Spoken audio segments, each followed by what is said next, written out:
First of all, I think your analysis was very straight-lined. History doesn't run in a straight line. Kid, you cannot tell your neighbor he is stealing ducks when you are stealing frogs. As High Commissioner, I was wrong. As Charandas Prasad, I reacted naturally how any person would have. I did not come here for that kind of abuse. I did not come here for that kind of abuse. If you're going to go down that road, I'll walk off. But it's all okay once they're talking. If they were talking, I could not have been here today. You got ADHD. I got nothing. Calm down.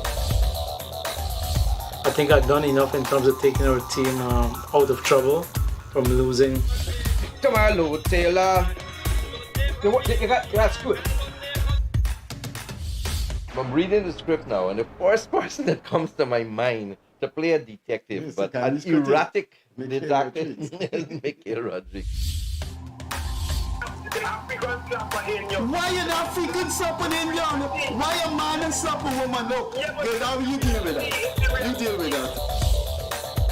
We must encourage platforms like this because it brings together different people and allows for discussions to take place in our country on a multiplicity of fundamental issues. Kingdom, you apologizing for something you think I did is wrong. I don't want you to do that, and you should not have done that.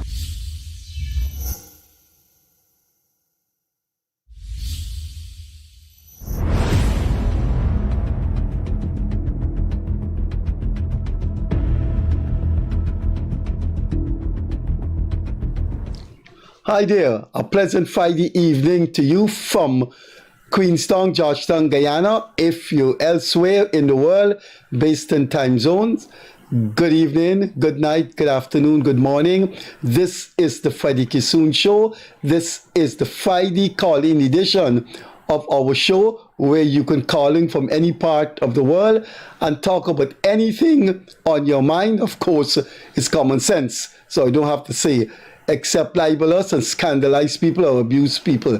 So we will do the normal thing, have a couple of discussions that we believe the world need to know about Guyana, and then we will take your calls. Joining me this evening is Besessar, Virginia Besessar. Well, from the time he have been here, the phones have rang non-stop. That happens when you're controversial. I would like to think that you respect Mr. Besessar's political viewpoint, political stance, just as you respect your own. I do not share the same political perspective of Virginia Besessar. He has formed his own party. He is not voting for President Ali. I am voting for President Ali. But he is here tonight, just like PPP parliamentarian Dharam Kumar Siraj was here, and we will have other people sharing the co-hosting because it's important in any society. If it's going to build its philosophical foundation, it must allow different views to be ventilated so people can make choices. So, please call in and tell us what's on your mind. If you want to say something about my politics, Besessar politics, go ahead and say it. So, thanks for being with us. And thanks for Virginia Besessar for being with us. So, once more, pleasant evening. It's Friday night.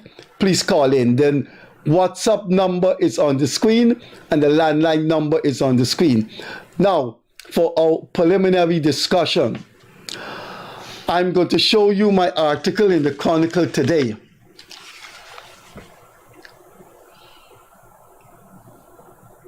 Zoom it. It says, commercial banks are the reason why I want to be young again.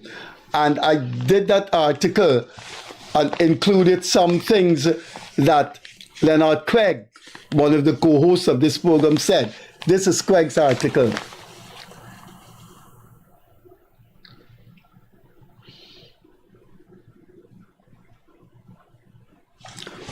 Virginia Besessar and I entered university together in 1974, we were young radical Marxists fighting for working class people and their right to share in the wealth of Guyana and their right to be treated as a class in itself, for itself. What is going on with the banks today? I have said it on this program and I'm going to say it today, this evening. If any member of the opposition and the ruling party are listening, whoever go out there during the campaign and promise working class people that the repressive, ugly, and degenerate dismissal of a whole class of people in Guyana called the working class or the proletariat. If any political party go out there, and I hope Besessa is listening because he has formed the party and he will be in the campaign. The PPP, PNC, ANUG, Besessa's party, National Democratic Alliance, United Democratic Front, any party that's listening, you are going to win votes. You are going to get substantial votes. If you go the length and breadth of this country and promise the Guyanese people, the working class people, that you're going to stop the banks from treating ordinary people as lepers, you are going to get votes. This banking mistreatment of ordinary people is simply disease, ugly and sick. It happens all the time. Besessa just told me what they did his wife, what they did him. One of the leading journalists in the state media told me what they did to him. And all of the amount of money involved is infinitesimal compared to what money laundering is about. This is Craig's article. Banking in Guyana is stuck in the dark ages. Banking in Guyana is alive and well, but only for the elites. It's not stuck in the dark ages. Craig says how the bank operates and its timing or what have you. Since the 60s, it opens at 8 and closes at 2. But that is for poor people. Republic Bank has something called private banking, in which you can access facilities at the bank from morning until 5, in which you just go in. It's $2 million is the fee, and you get any transaction done. That is for the rich and the wealthy. When Craig says it's stuck in the dark ages, this Craig means well, but it's misleading. Banks in Guyana are modern, but they only serve the rich and wealthy. They become stuck in the dark ages deliberately when somebody go with $30,000 instead of keeping it in their home to bank it. Let me read for you the profit increase of Republic Bank. Republic Bank from last year to this year, its profit after tax rose by 47.89%. Demerara Bank from last year to this year, after tax profit rose by 37%. And you know where those profit comes from? The investors that are coming into Guyana, oil-related companies, they don't want your $50,000 if you're a sugar cake seller. That is something I could not believe. If I may. When with Ginger and I were at UG fighting for the working class. Look what is happening to the working class.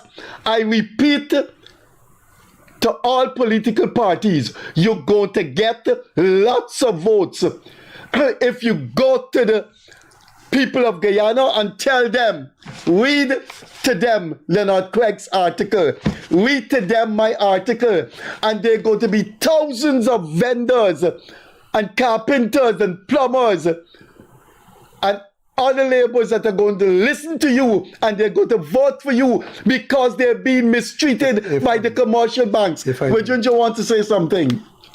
My wife she was in Berbice, She went there to put $30,000 into my account. And they were telling she couldn't do it. She had to tell them why she wanted to put 30,000 in her husband's account. I received some money via check for selling something. And the guy wrote a Republic Bank check to me. And I went to put it into my account. They want to know why I got the money. I said the money is legitimate, it came from their account. They cannot put into my account. But I could cash it. So what I had to do, I had to cash it, take the money, and I couldn't put back into the account because I had to buy, but they took it in I bought a manager's check. And so I bought a manager's check and took it to another bank. But with Ginger. The same money. But with Ginger, Calvin Bootus allegedly ended up with $800 million in the bank. How the hell Brutus got that money in the bank? Exactly. What nonsense is that? Exactly. What ugliness is going on in this country? How did Brutus end up with that money? And they're telling poor people they can't, where they get $50 million from? You know, if Brutus is charged, banking officials have to be charged. Exactly. I don't understand why it's Brutus. What about the people at the banks that have fully facilitated Brutus? Let me say this. The Republic Bank, you go in there and you want to draw out some money. You got to tell them what you want to do with it before you draw it. And you know these bloody lawyers that we have.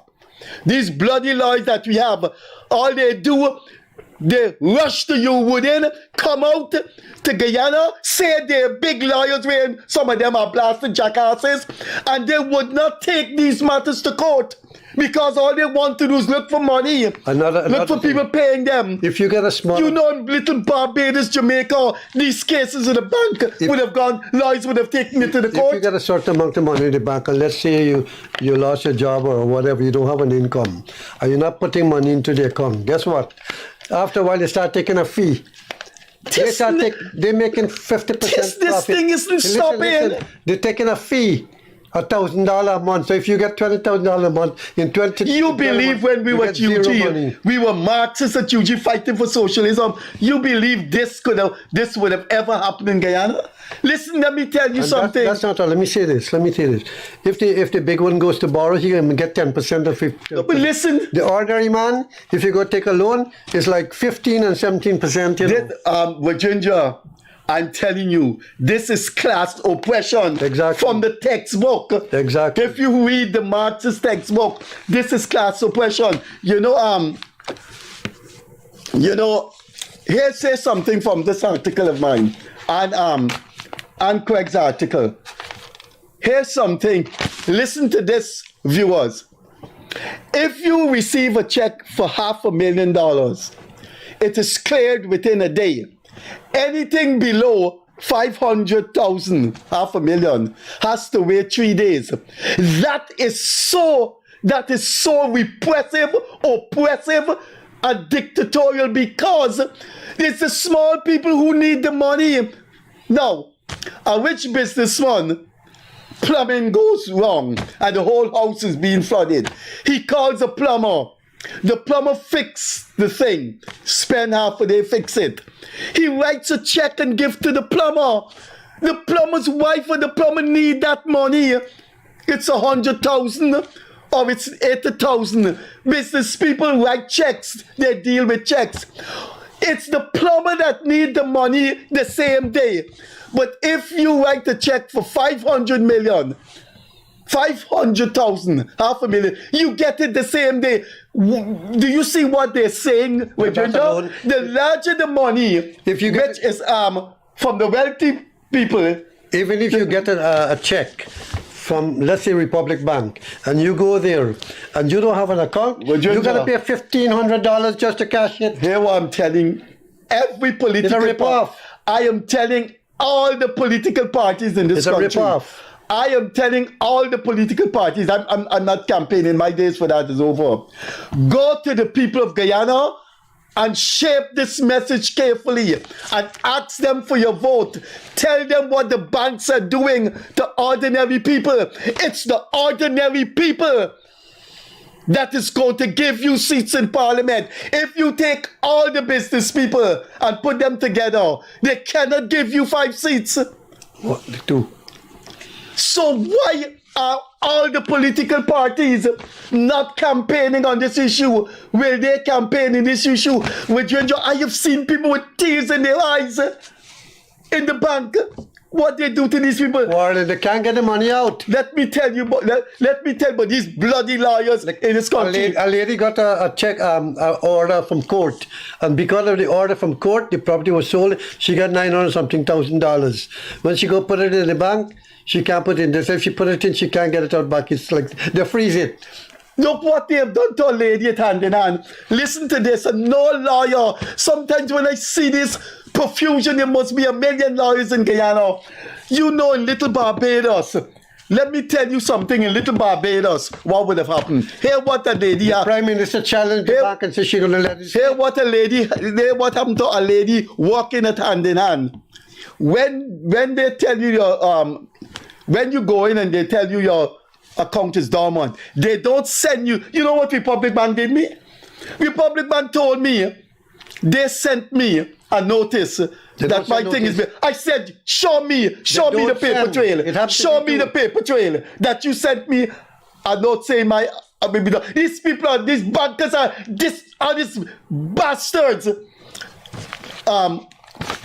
This is what they're doing to a lady at hand in hand. The lady went there, they told the lady the account is dormant.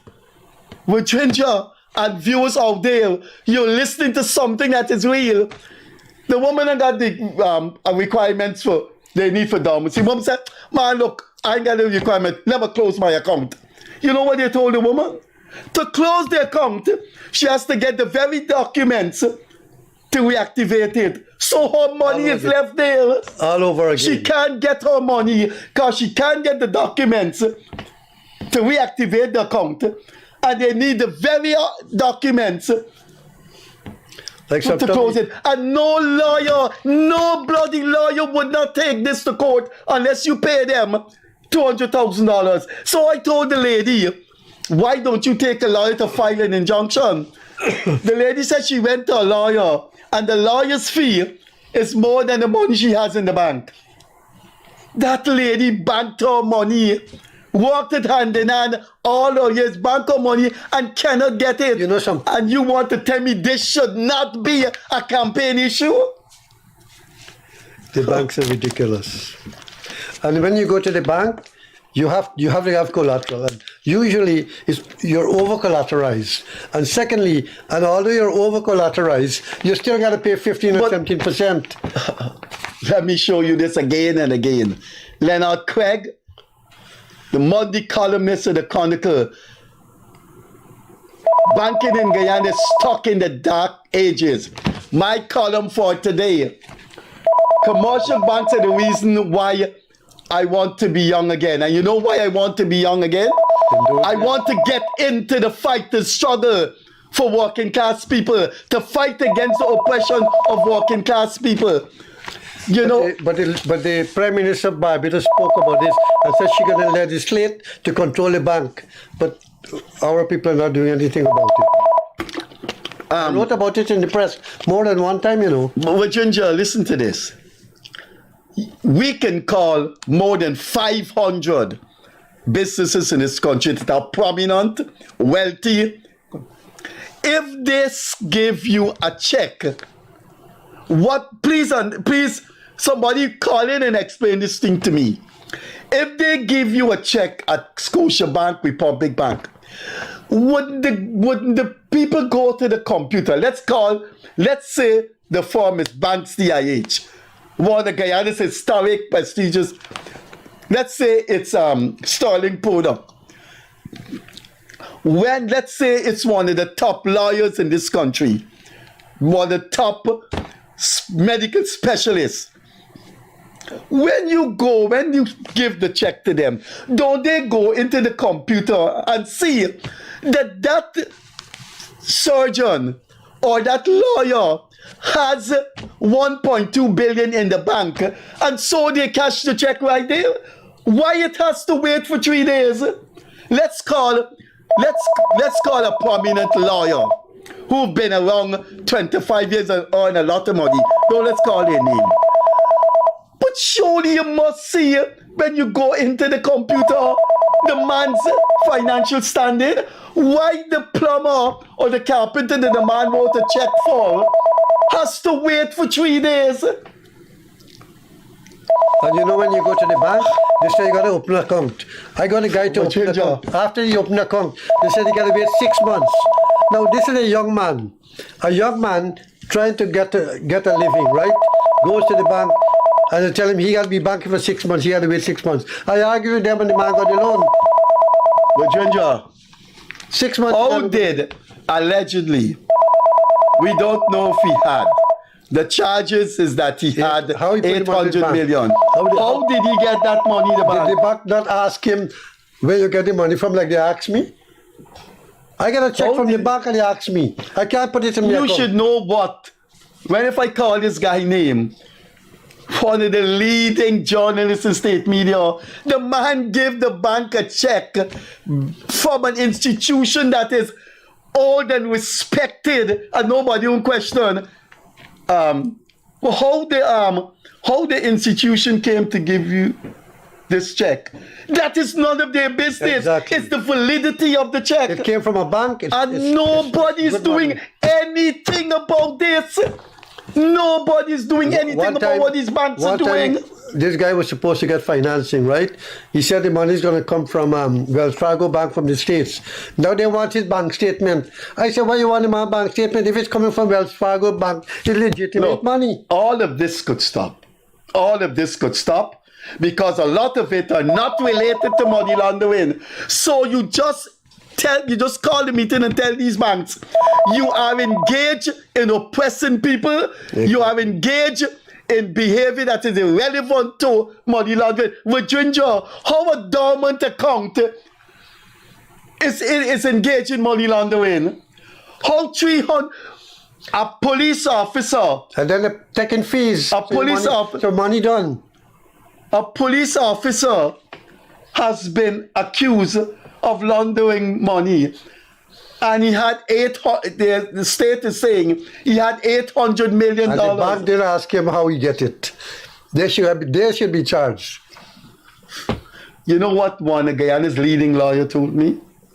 It's so easy to open an account in the US. The very US that imposed, you know what? 15 minutes you have an account. You know what President Ramatar told me? That Anti-Money Laundering Act was imposed in Guyana for American interests. But the point is, it's all done to keep down other countries. They don't want you to develop. Right. That's the reality. Right. The same thing. They give all the emissions out. They build their economies, and then they're telling us now we can't do this. I used to think that they didn't understand the Anti-Money Laundering Act. But you know what they're doing? They don't need that sugar cake lady money. They don't need that plant seller lady money. The Republic Bank has another purpose. They don't want to lend Guyanese. That money is going to Trinidad. Look. They do. You know that? Look. Ladies and gentlemen, Republic Bank profit from last year, after the government took out taxes, rose by 47, call that 50%. So if they earned 5 billion last year, they earned 10 billion this year. 7.5. It's 50% increase.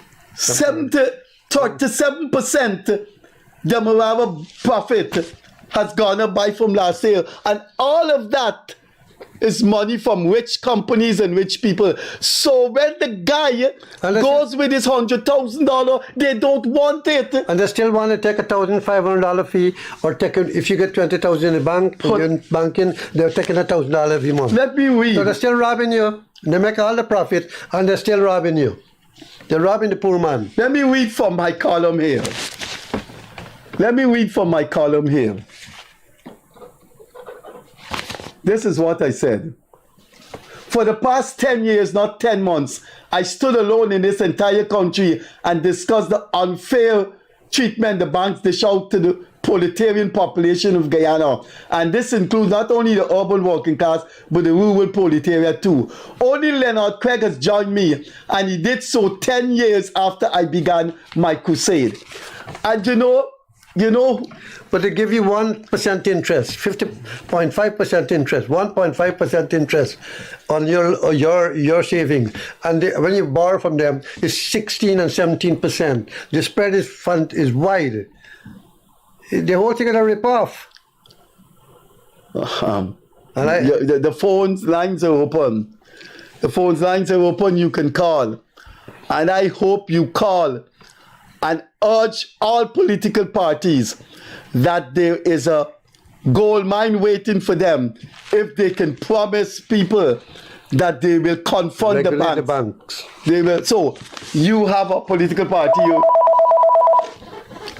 Good evening. Hi, good night, Freddie.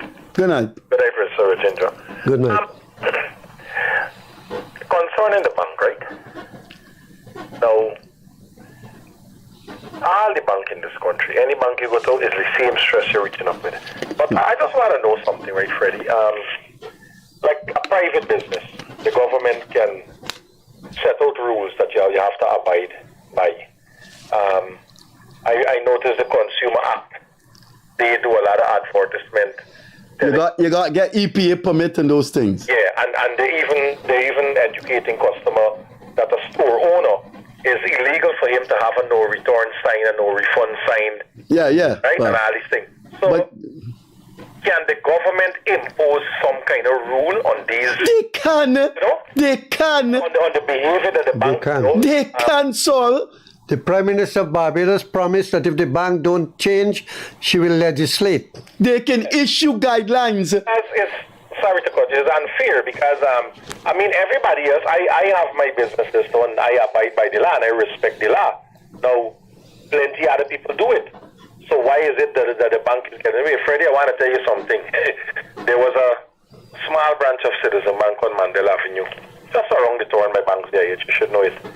And for years I've been going there, and because it's convenient to where I live. You know, on many occasions I ask the guy, they say, how you just make out here, how these customers make out. You know, for years they had the small bank there, Freddie. Not a shed. If rain fall, I just watch some people, some senior citizens stand up in the hot sun. If rain come down, they got for in the rain. Just to put out a 4-foot shed over there, nothing. It's like... They don't care. They don't care. It's like the bank... I don't know if they don't see you as human being when you go there, And even animal, you're not supposed to treat them. No, I think the banks in Guyana are really sadistic people. Yeah. I think something is wrong with them, and I am so sorry. I'm so sorry the Board of Youth has flown away from me. Government can intervene in this because... And so many of us.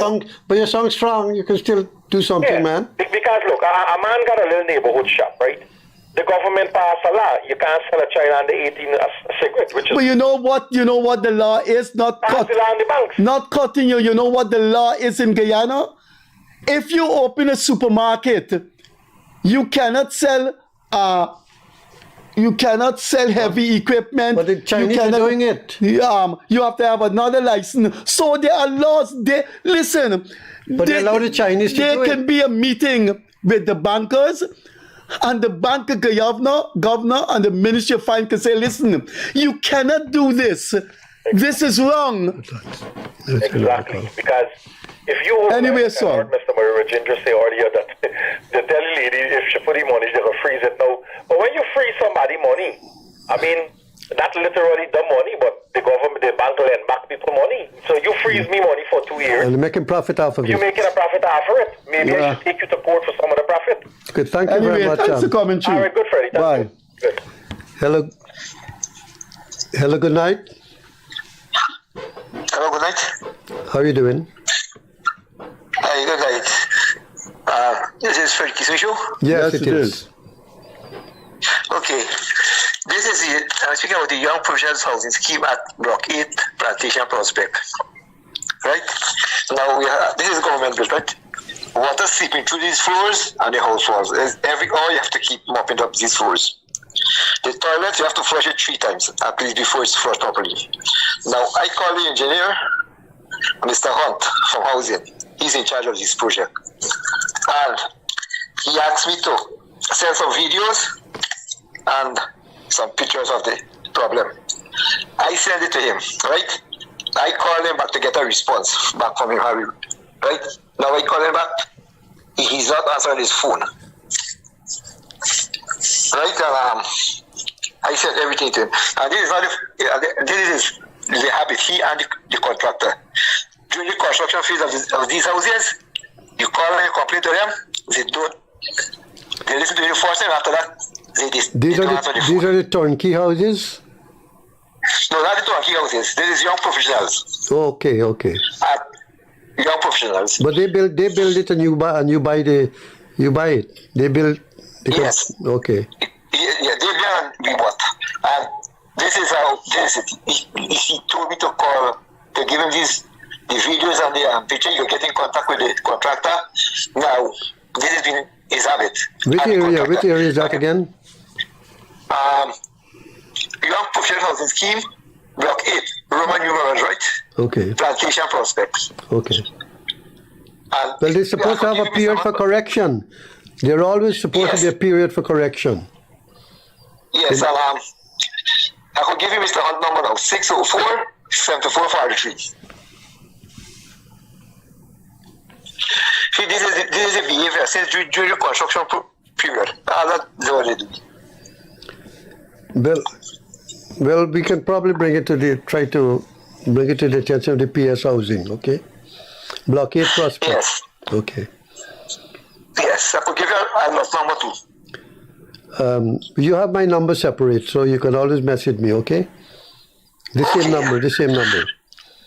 Yeah, right, thanks, right? Okay, thank you very much. Yeah. Well, I tell you something, Virginia, if you know, you got a call there? No. If you know the complaints over the past 10 years I have got about how the banks mistreat people, if you know and I can't understand why nothing is being done. Look, I just cannot understand why nothing is being done. American Guyanese, okay, he's in Guyana, and he's setting up projects. And we went to the Republic Bank to open a business account. They wanted X amount of documents. We supplied it. 2 weeks passed, no response. It took 3 months and we couldn't. Good evening. Good evening, Freddie and Mr. Raj. How are you doing? This is Akash. How are you doing? Hi. Freddie, I want to relate to the incident that happened this morning at Republic Bank. Oh, God. Good. Now, let me explain this to you. I was told a few occasions that I have to replace my ATM card. And the only way I can do this, I have to go in there maybe on a Saturday. But this morning, they said I was going to go there because I need to use this card. So I went in front of the bank and I got into a line at 7:30.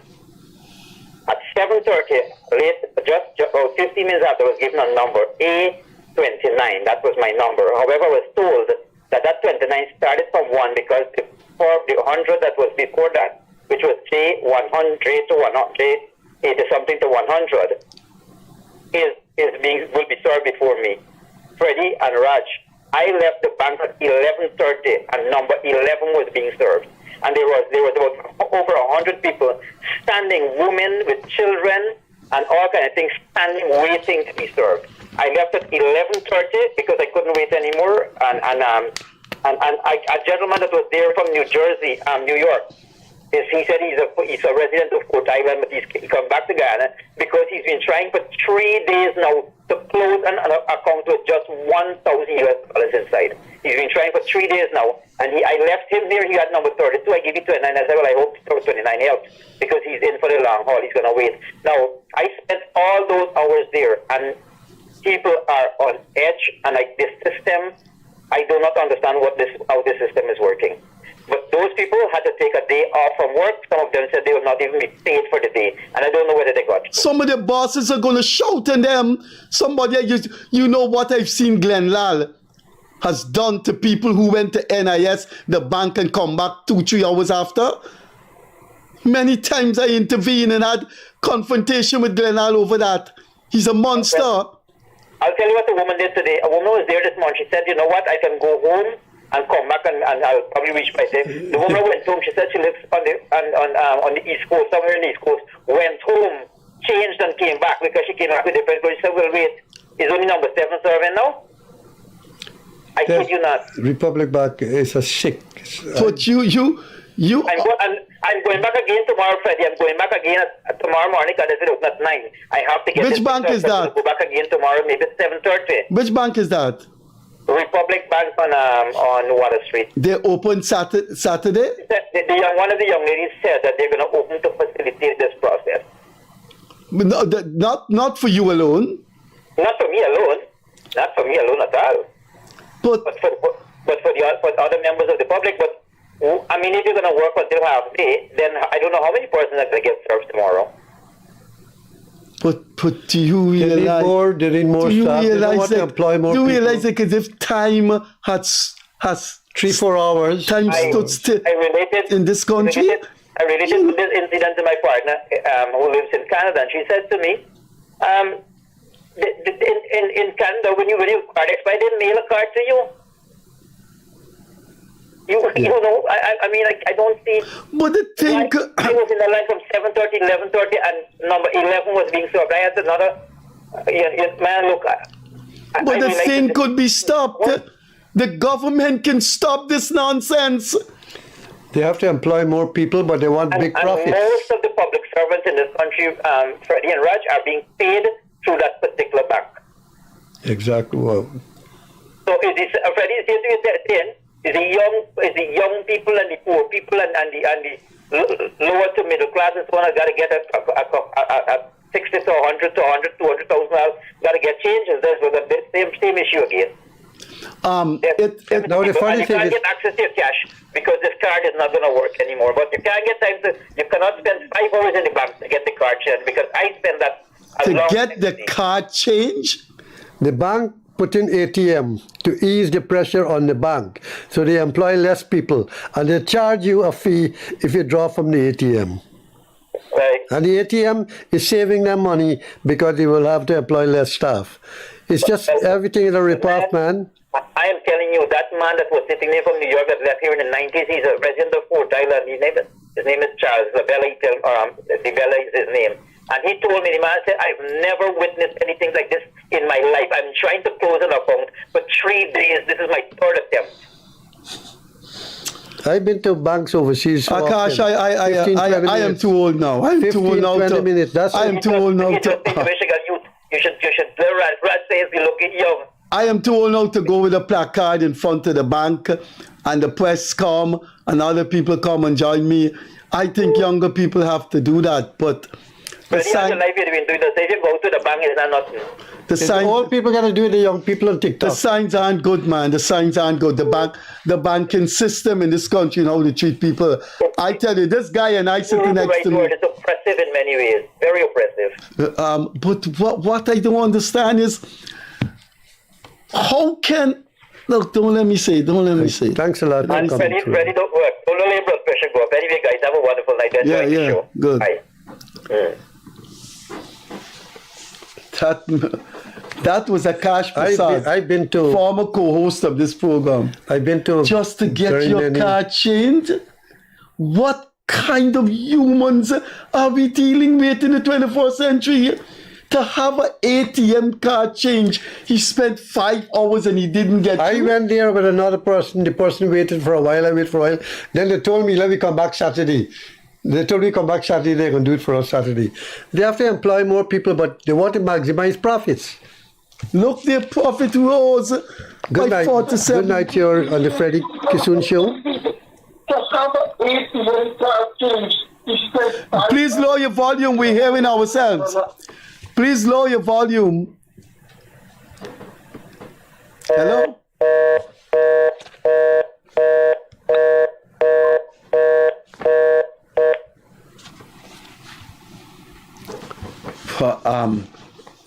How did, if the state is alleging. If they're making 50%, nearly 50% profit, they can't give back some to the people, man. Put more staff, put more things in place, remove the fees from. Is the ordinary man? Something is wrong with the bank. Good evening. Good evening, Freddie. Good evening, Mr. Mrs. Sir. Good evening.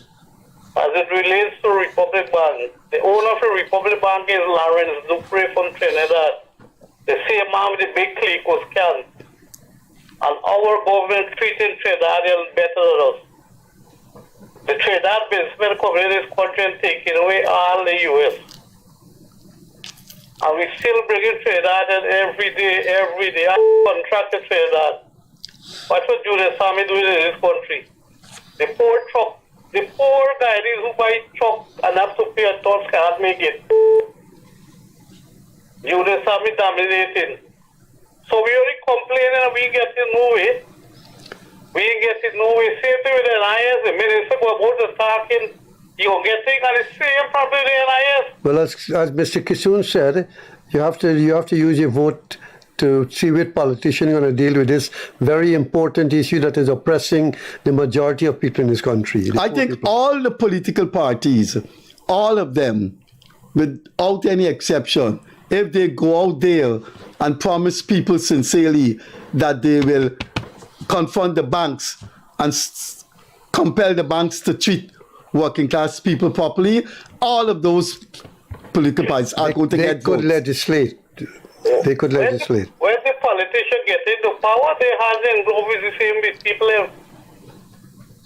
Well, the donors, right? But the banks, I wrote a letter in the press one time. I said the banks in Guyana don't have any developmental genes. They don't have. You cannot go to the bank with a young man goes to the bank with a farm project, feasible, very feasible. No, you can't get. You gotta get some building. Do you know the banks have decapitated an entire world of small businesses? Exactly. Those people cannot exist. The bank say, the bank lends them 17%, don't come. 15%. How can you? Yeah. Next thing, when they get this, one shop will give you this house and house lot. These banks, people are there, and they're telling the people them 8%. And when they grant the loan, they take it out 16%. Oh my goodness. When you go to the house that is deception of the worst kind. They tell you 8% and everybody run aside up. But when you go to the bank now, it's 16% taken out.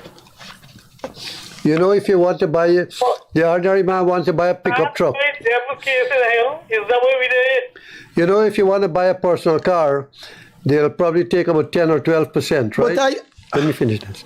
But if a man just a small businessman want to buy a pickup truck, just a pickup, you got to find 40% to pay down, and it's commercial now, and you got to pay 15 to 17% just for a pickup truck.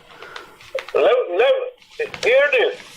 The contractors in this country making billion profit and they get it duty free. And a small man can't get the duty free for open chicken pen. Now they're bringing in all sort of trucks, duty free, and they're killing the small businessman with the little truck, the one with the one truck, and so on is dying right now. It cannot change.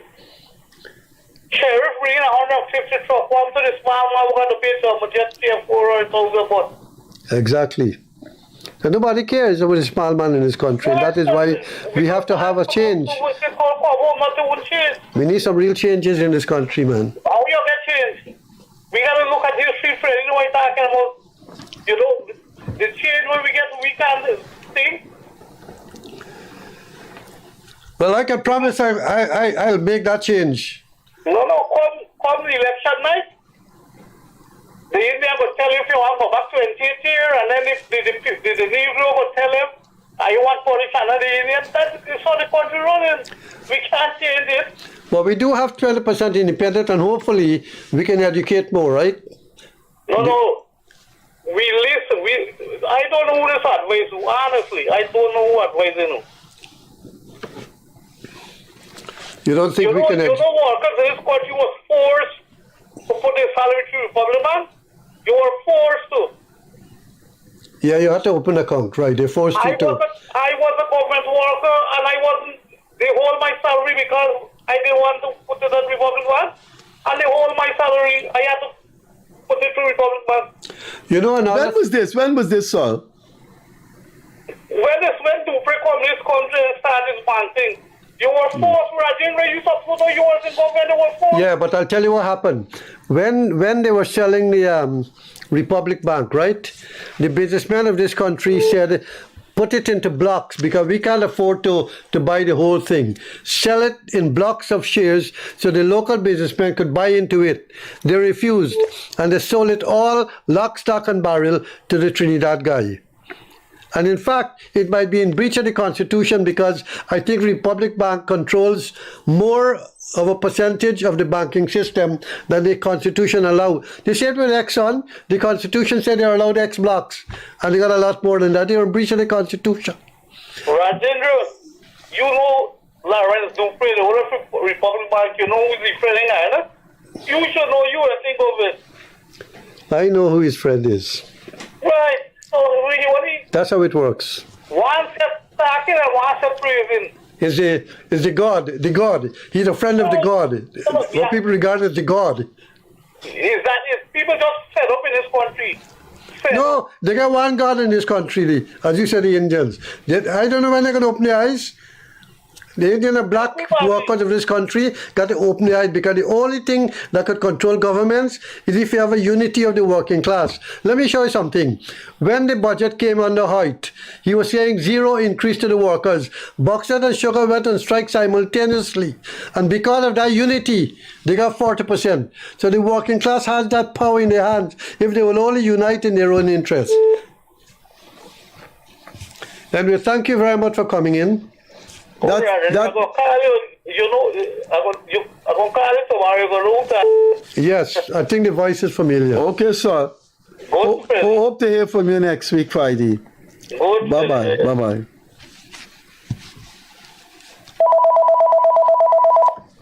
Good evening. You're on the air. Good evening, gentlemen. A very interesting set of callers here tonight. I was listening to one gentleman who was talking about trucks. He was like number one truck. But to put trucking in perspective right now in Guyana, the Ghana Geology and Mines Commission statistics show that on average, 5,000 truckloads of sand are moving every day from the highway to going somewhere else. Right? 5,000 truckloads with a maximum of 5,500 a peak in a 24-hour period. However, the demand for sand right now in 2024, in November, is double that. Right? So all projects right now are taking twice the amount of time to finish because you're only getting half of the sand. So basically you're missing 5,000 trucks. So basically people are now looking to bring in 50 trucks or 100 trucks, the big companies. Because you got to get 5,000 trucks now if you want to catch up, if you want to match the demand and the supply. Right, so one truck and so on. These are micro topics. Right now it's macro, right? Because without these trucks coming in at a fast rate in 2025, the government projects are going to be delayed. That's my comment. Thank you. Let me just say a little bit on that. What is happening is that some big people get the contract to supply trucks. And let's say they're getting a certain amount per truckload. They're offering the people with 1 truck and 2 truck far less than they're actually getting. So the big one goes and they give a contract to somebody to supply trucks, and he subcontracts other people and he makes a profit off of it. But I'll tell you this much: people have been called. I have a truck. I was fetching, and people are calling me. You have a truck? People are calling me. I'm not working it out. People are calling me to find out, well, who's taking sand. So it's not the stats you're putting there don't reflect on the small man because he's not getting the contract. And the money he's being paid by these big contractors, when he get a breakdown, he barely surviving. Because he's not getting the full cost of the sand. So this guy is going to pay him $40, and he's getting like $45. So he's making $5,000 every truckload or every ton or whatever it is. So that's the problem we face. So the small man is getting the squeeze again. He barely surviving. All right? So your stats might be looking good, but on the ground, the small man with the one truck is catching hell, and I can tell you that much. Another thing I don't understand. Let me take this call. Good night, it's Freddie Kissoon show. Hey, good evening, guys. Good evening. I like the passion tonight regarding banks here tonight. Freddie, I suggest when you get home, check your blood pressure, my friend. Oh, I've been doing this. I've been doing this so long that my blood pressure become immune. I have been right. So, listen, I like your call for the political parties to take action and to go out there to the polls. But I would like to know who is going to bail this cat.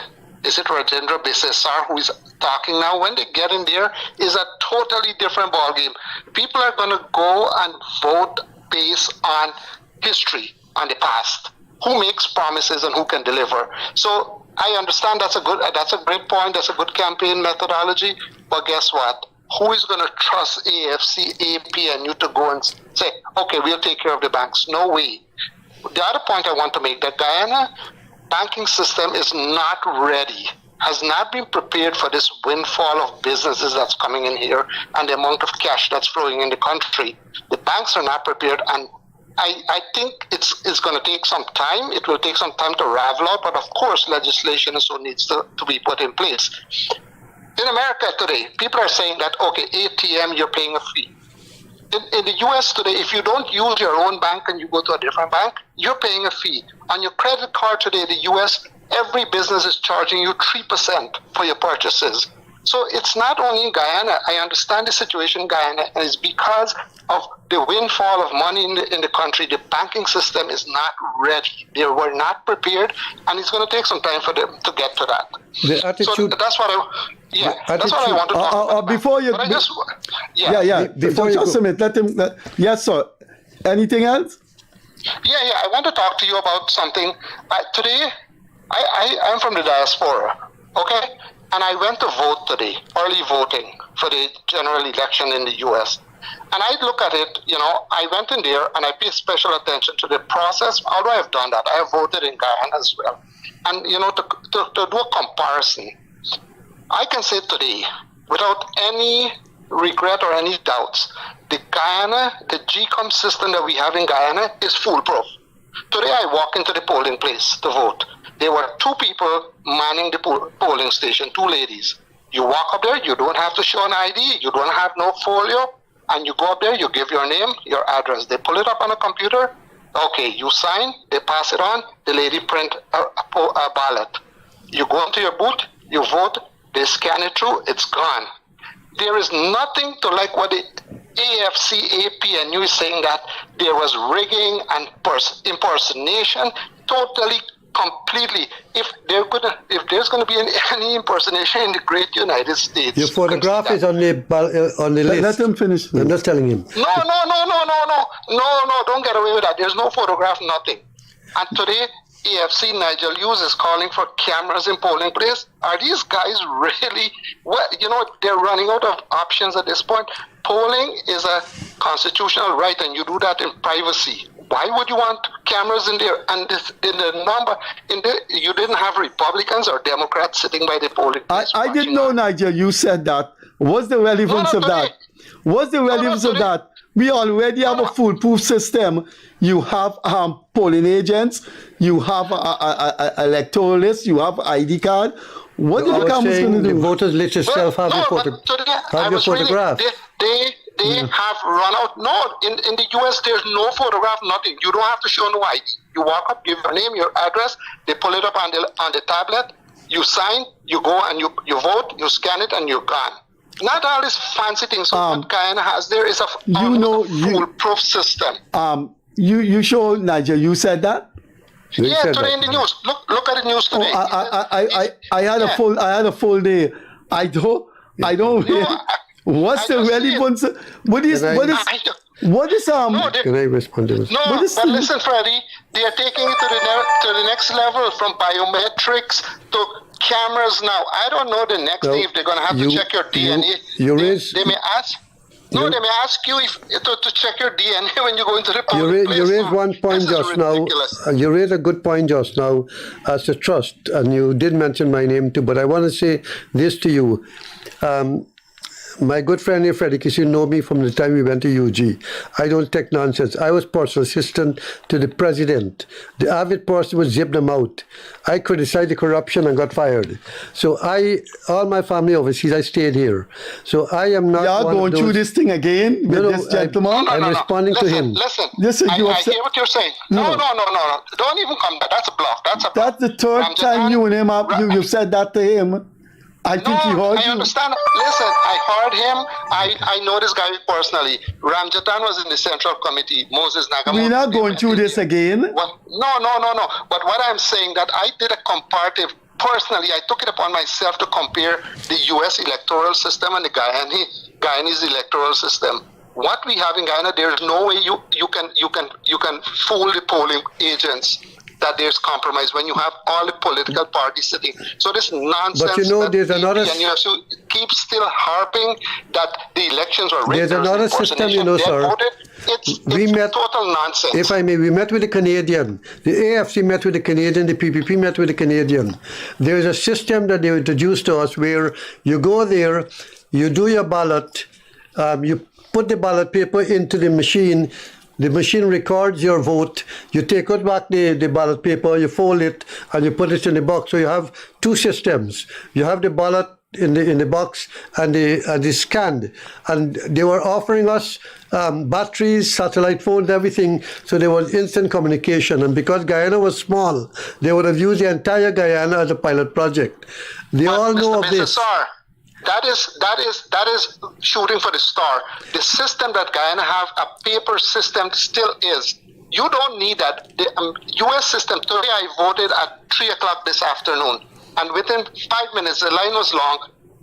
People are early voting. I went in there, and within 5, there was nothing, checks and balances and folio and looking at my face and whatever. You come in here and you vote and you go.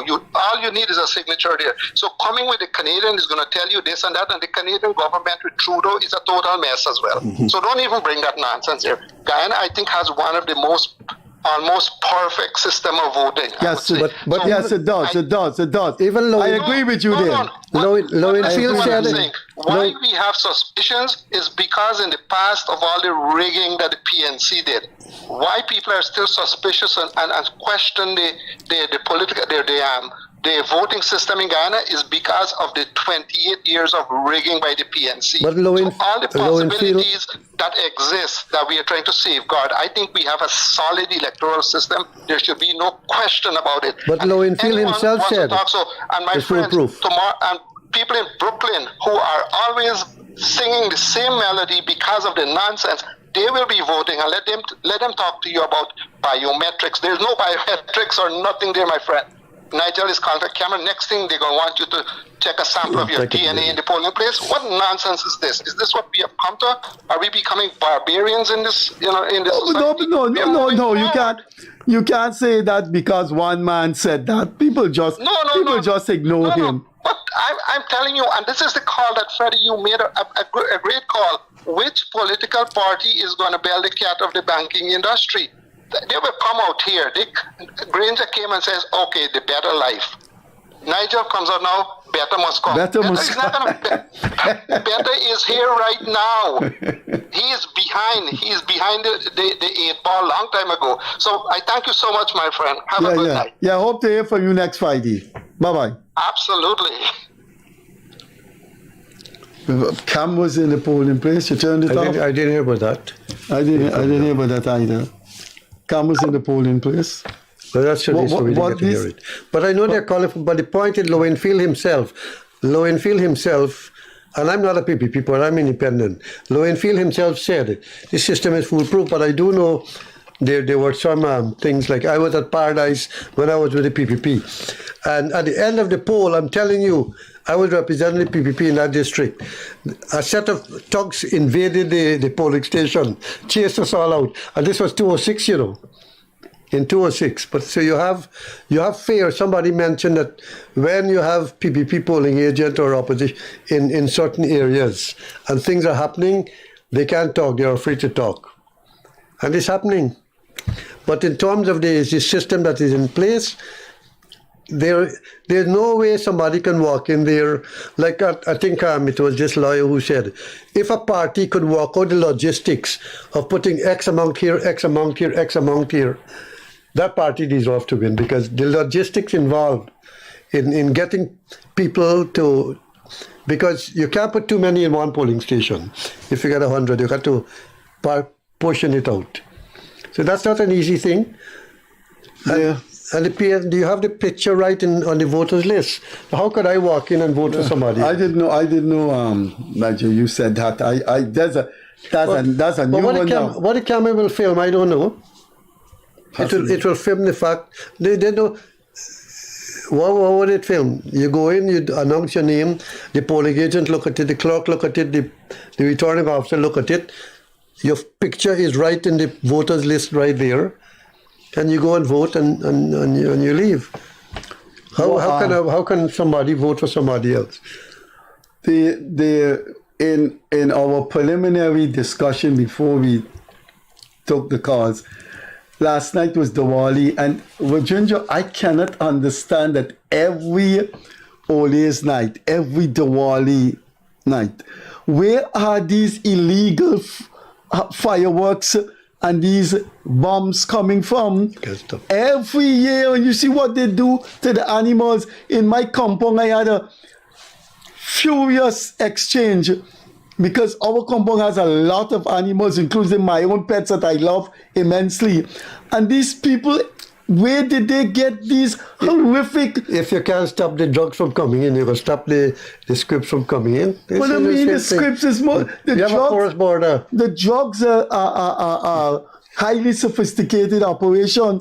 Where are these... what I don't understand... The average person could go to Suriname, buy a set and come in the country. It's not difficult. What I don't understand with Ginger we need to educate people. When you have an area, like where I live, you have Parinam police station, you have Turkine police station. When you hear these things going on, in Queenstown, you have Alberton police station. In Mandela, you have East Independence police station. When you hear these things going off for 20 minutes, you want to tell me the police don't know? The police are hearing these things, so they ignore it. They ignore it. What is Robeson Ben doing? Well, there's something going on. Even in states, the animals are there too, and people fire off these cribs and everything else. It's not just something easy to stop. I'm telling you this, United States has a serious anti-cruelty animal thing. Yeah, but those police won't make challenge. Those police don't go off all the time. Those police don't make joke with cruelty to animals. But no, not cruelty. But I'm saying I've been there and the bombs are going off and nobody gets arrested either. So, but our society is so small and compact that, if you, I've been to Miami, you could fire off some bombs there and the people up the road would not hear it. The houses are so close to each other. There's another thing. I live on the railway embankment. Is it, or you have a car?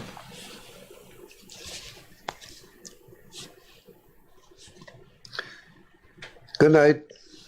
You're on Freddie Kissoon show. Hi. I just want to ask if Freddie get a notice of this thing. Just to talk about the fireworks and the police station there next to here and close to here and far from me.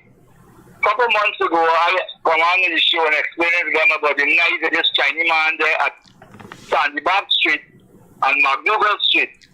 He got night in the morning from 8 o'clock. So 10:15 in the night, he just closed off. 10:15 is only Chinese. He selling beer. He got a license for that. And the police station there like a kid and they don't come and close the off. Right? Well, I'm glad you raised that question, because one of the problem, I think Freddie raised it earlier. The grocery stores are supposed to sell grocery. The Chinese are getting away with murder. Now, let me finish. A restaurant, beer garden, you have to get a license. But in front of every Chinese store in this country, people are drinking beers, going out of style. So they seem to have two set of laws here. One set of laws for the local businessmen and another set of laws for the Chinese. This is unfair. You're supposed to get, at least the WTO says, you're going to treat the foreign businessmen the same way you treat your own. But we are treating the foreign businessmen far better and giving them all kind of laxity and whatever than we're giving our own local businessmen. And the businessmen should start putting the foot down. We got a local guy off the road in Lamar, Shitanan.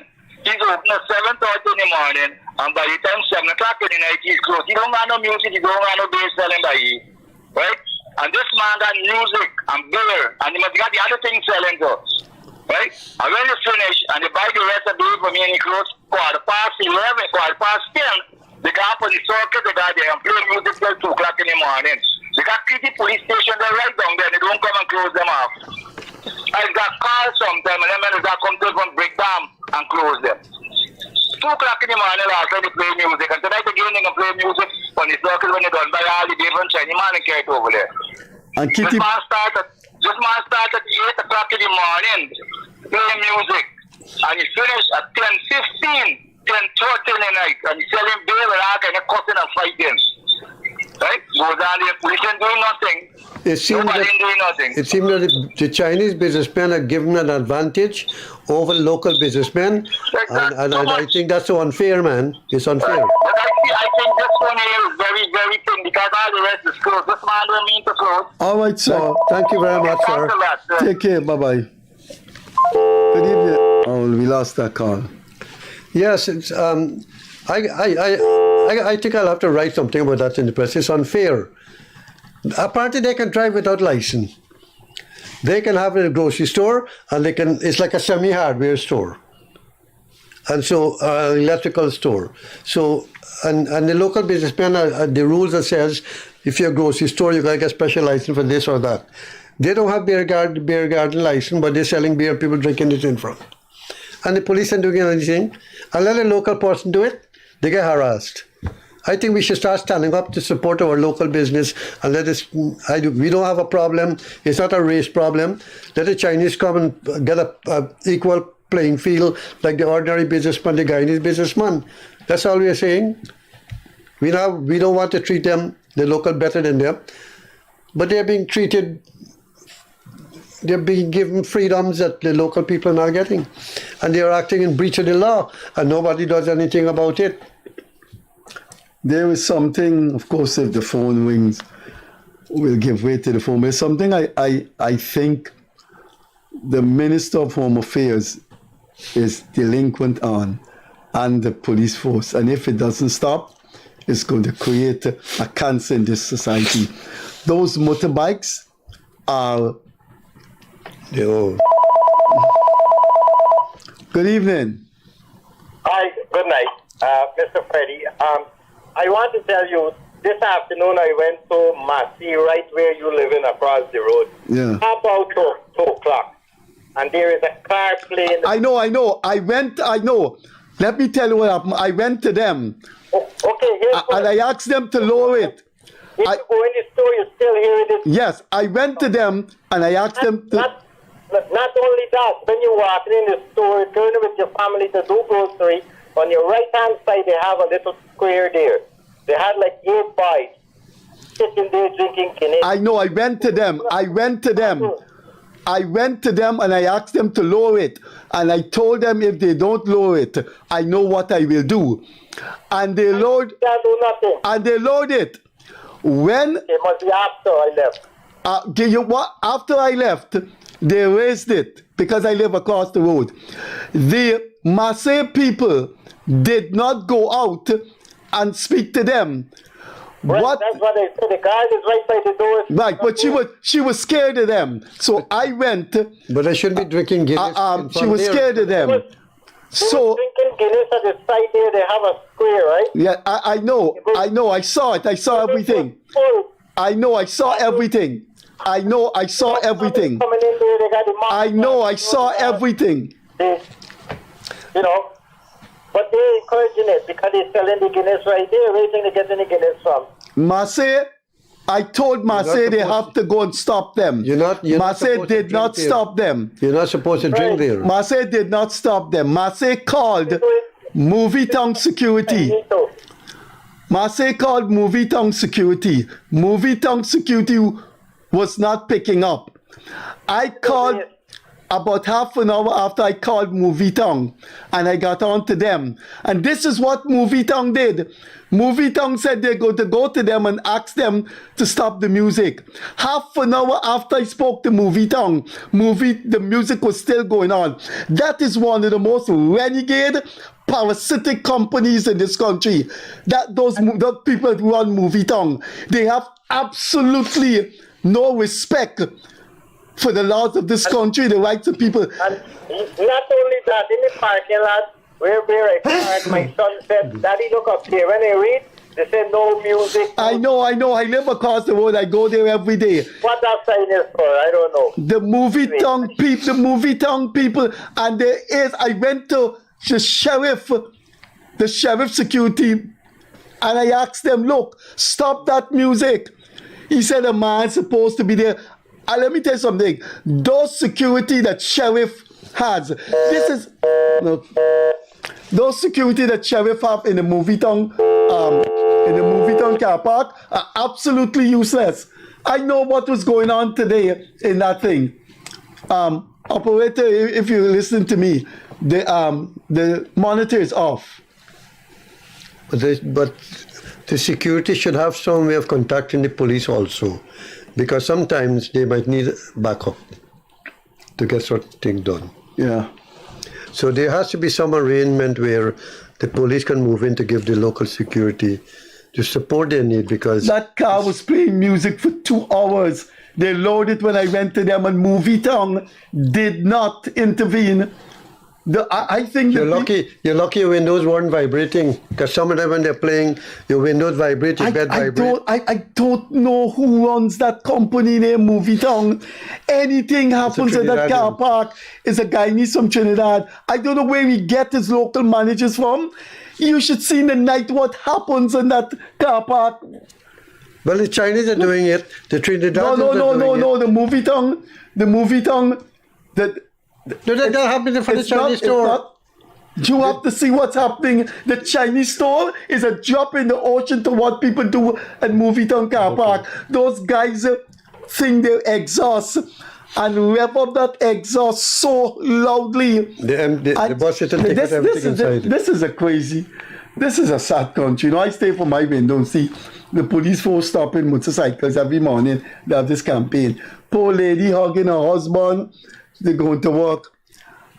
Papers, please. You should see it. I have a ginger outside my home.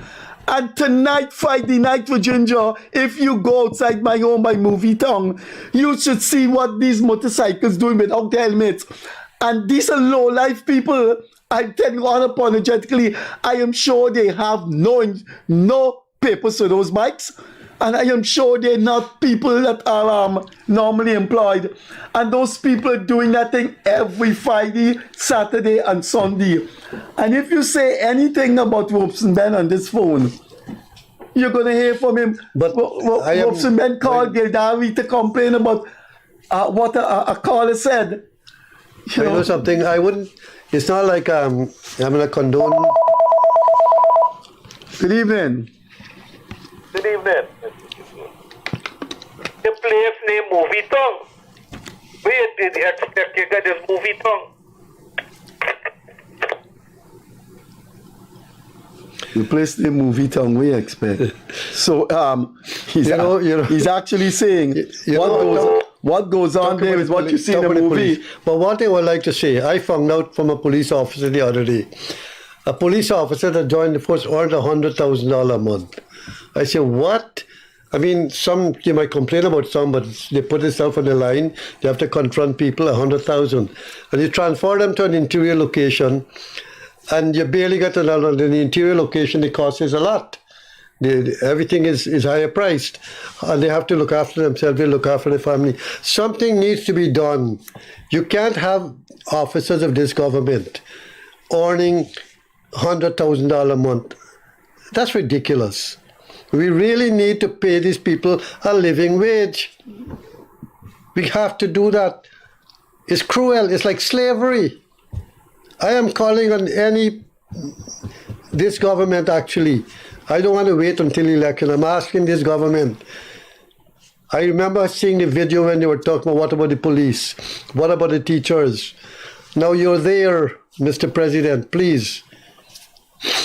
I am asking you, do something about the salaries of the public servants, especially at the lower level. Especially at the lower level. Upgrade their salaries so that they can have a living wage. Now, you're giving $10,000 for each child. But I am saying to you, if it's long overdue, but if somebody is earning 100,000 and the allowance is 100,000 and you're giving 10,000 and 10,000 for each child, which is 20,000 if you have two, they will not benefit from it because they have not passed the 100,000 threshold. So you really need to do something about it. And in terms of giving out 100 there and 200 there, what about the parent with 5 children and they are below the age of 18? So I think this thing has to be well thought out. We need a well-structured welfare system that can channel assistance to those who need. And it's not in grant alone, it could be in very many ways. Assistance to do a small business or something. From what I gather, the money from small business, you get thousands of applications and there's a huge backlog. So there's not enough money in even the small business that is there. So you need to examine that, put more money where it will reach the ordinary small man. Now take the logging industry. The president says the same Demerara Bank will handle the loans. You're getting 4%. But guess what? When you go to the bank, although the government is guaranteeing X amount to secure for the loan, when you go to the bank, they want real estate. Now these small loggers, especially you live in Kakwani, you live in Aichuni, they don't have title for the property that they have, so they can't benefit from this loan. Now the government is putting the money the government is putting the money for it to be lent. The bank is handling it, and the bank wants collateral like real estate. So what happened to all these small loggers in Kakwani and Aichuni and all these places? They don't have collateral for the property, they cannot get the loan. So who is getting the loan again? A certain bracket, not the small man. Take the university, free education, I agree, it's good, it sounds good. But the people in Berbice and the people in Essequibo and the people in Linden and Region 10 and Region 7, Region 8, the poor person, they can't afford the rent. They can't afford to pay the rent. So they cannot enjoy free education. So you need to have a system where you have a bright young man or young woman in the country area. You have to find some way for that person to be able to access education, not just free tuition. They can't come and pay the rent, so what happened to them? They're left without a proper education. So you have to think this thing out carefully. I prefer a system where you have a welfare system where you come. Let's take this call. Good evening. Good evening, Mr. Freddie Kissoon. Tell Mr. Bessasar, please don't talk politics and talk about money because he was there for 5 years with the AFC and they didn't do nothing. So tell him keep out of this thing. He's right here listening to you. Go on. Hello? I heard you. Thank you very much. Hello?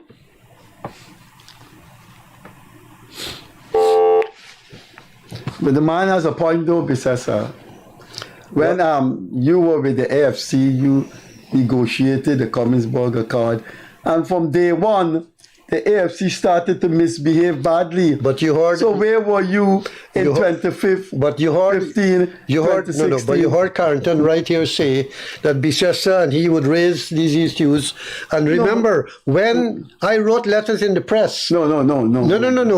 I was not a minister. I was. No. You don't have to be a minister. Exactly. So what? Where could I raise? I raise my issues within the committee. No. And I also raise it in the press because, like when they closed sugar, I wrote in the press. No. But you can't blame me for the. No. You have to blame you. Oh, I see. What you have to say is you're sorry and you apologize. But you on this program kept saying, on this program when you're a guest, on this program when you're a co-host, all the time.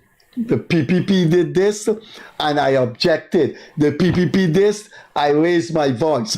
And the PPP did this to me and did this to you. Look, in 2015, the AFC got into power. And one would have liked to think that you would have made a sensation in Guyana by someone who formed the Commonsburg, helped to negotiate the Commonsburg Accord.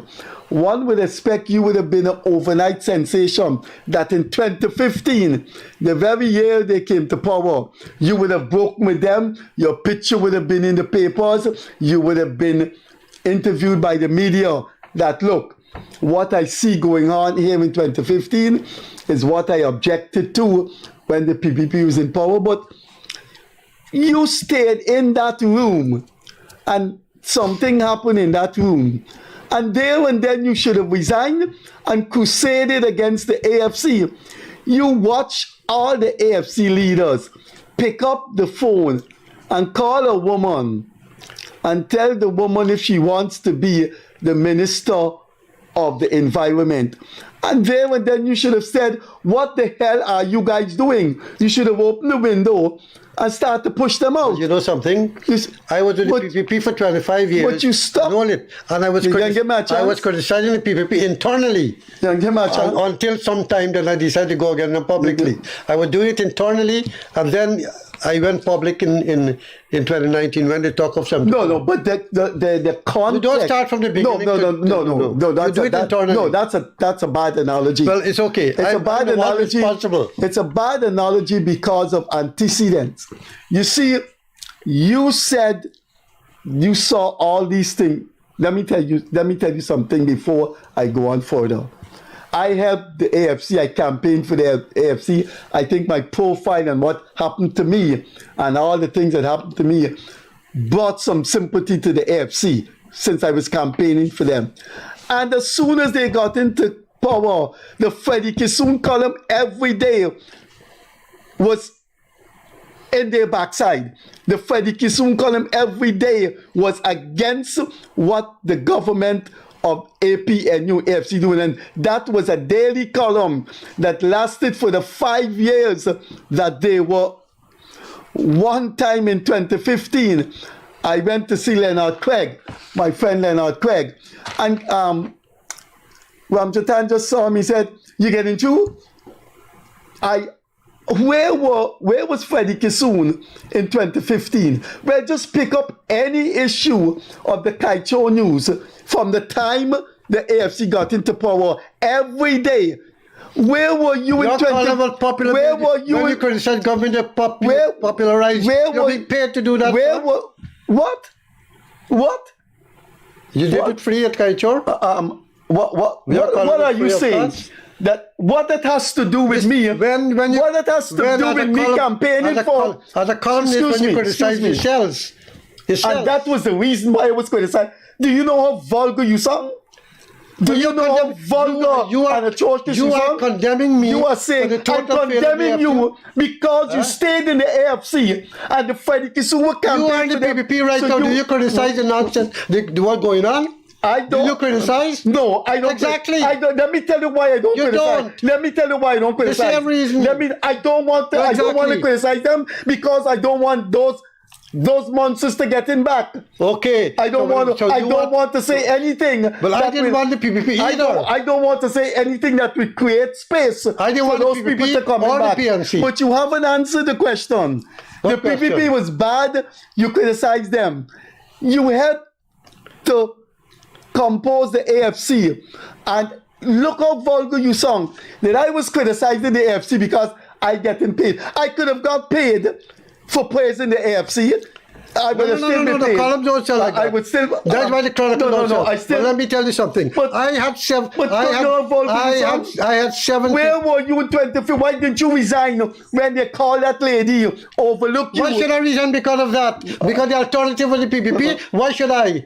I just left the PPP going to another party. There's no alternative. You know why I stayed with the PPP so long? Because there was no alternative. When the AFC came in the scene and presented an alternative, then I went against the PPP because there was an alternative. What was the alternative to the PNC? The PPP?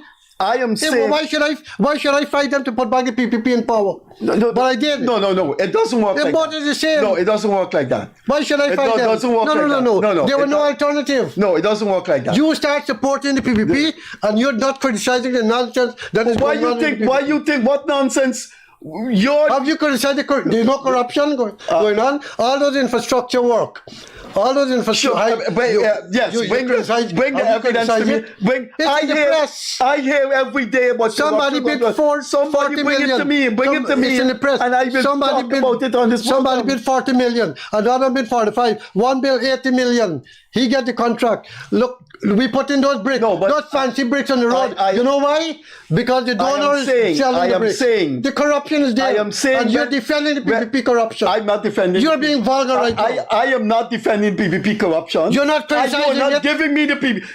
You guys call them you haven't criticized the PPP. They don't allow you to criticize PPP. No, I don't want to criticize them because they're not doing what you tell me they're doing. Bring the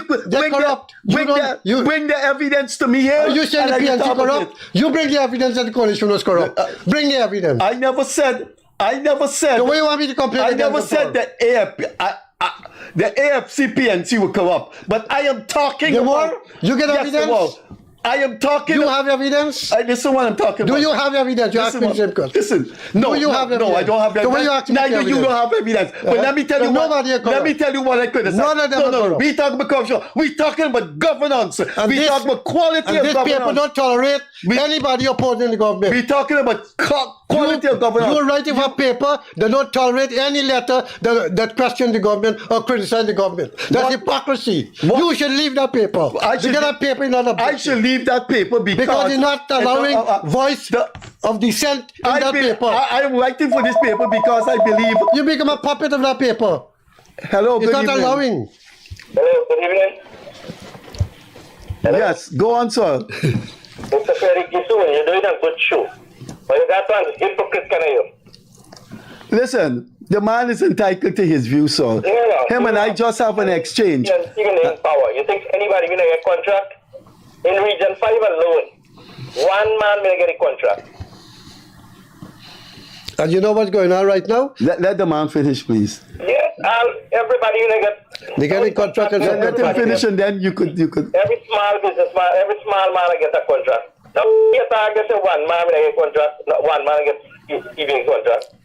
Region 5, in Region 5, are there 100 and something 91 people get contracting? Let us stop go walk around and find out before you get on your show attack your choice. That's it, sir? Yes, sir. Thank you. The man attack, even the business are in power all the time in 2015. What are you going to do? I attack your shit. No, watch your language, man. Watch your language. Watch your language, man. Anything else? Yeah, what I was saying. None of these parties jailed each other. The PNC went in, they didn't jail anybody. No, People go in, they didn't jail anybody. What I'm complaining about, our time, we got 1 minute. They defend each other. They don't jail each other. We got 1 minute more. While the people at the bottom fighting each other, they enjoying their life to the top. Good evening. You got we got 1 minute more, so you got to be quick. Yes, go on. What are you doing? I'm doing all right. The marriage is the biggest reason. You won't even see a sermon here for that show. Thank you. Have a good day. Thanks. Well, everybody's entitled to opinion. But the point I would make... According to the PPP, you're not entitled to an opinion, but I believe in democracy. You criticize and it cuts you down. F and S.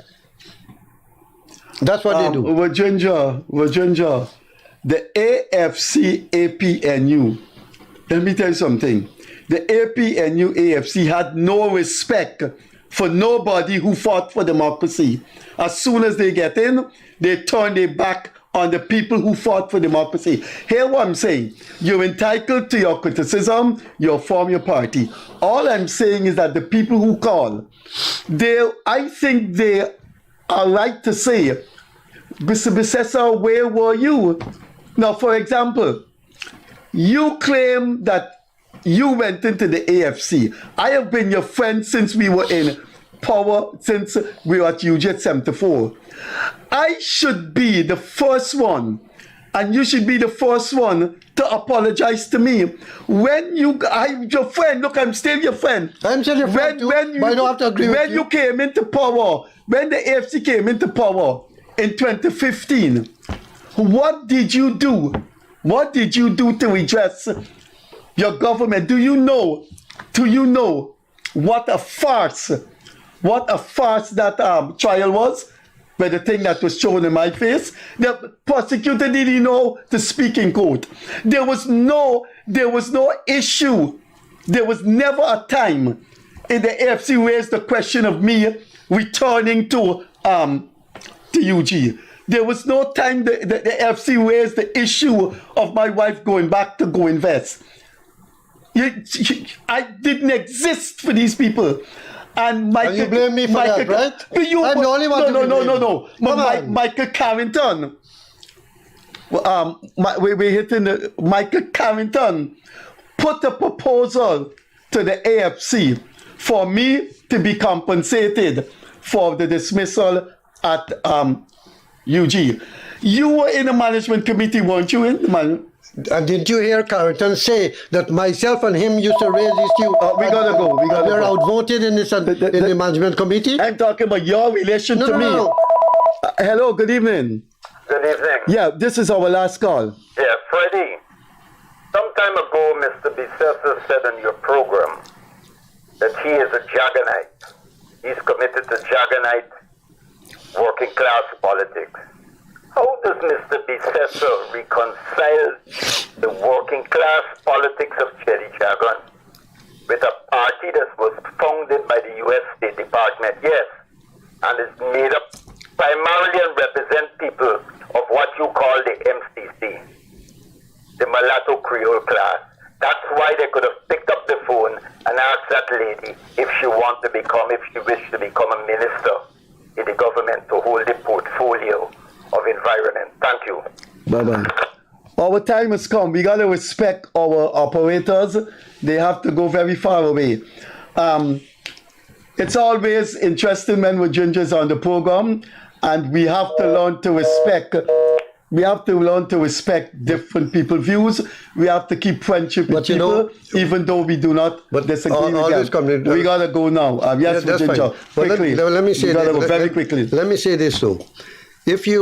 I was with the PP for 30 years. Yeah. I was with them for years. You criticize internally for a while, then you go public. You don't go public immediately. And I am saying to you... We gotta go. You've said that so many times. Right, so exactly. So when he talks about why I went with the AFC, I'm answering the AFC, the AFC would have been a balance. Right, the AFC was supposed to be a balance. We gotta go. So he's blaming, everybody's blaming me for that? Operators got to go home. I know. It's past 10. Thanks for being here. I'm talking to you. Thanks for being here with us. You were watching the Freddie Kissoon show, of course, the Friday edition, in where we asked you to call in. Where Ginger Bissessa was our co-host. Whether I agree with him or I don't agree with him, we don't hold the same political position. I am a supporter of President Ali. I am a great admirer of Annie Nandalal. But that doesn't mean Ginger should not have a platform to have his views. Hopefully we'll have a PPP person to sit next to me. So, thanks for being with us. I would like to thank Ginger for being here again. Have a pleasant weekend. We will see you on Monday when we will have an interesting guest. And the PPP will call in and slam Bissessa. Thanks for being with us. See you later. Bye-bye.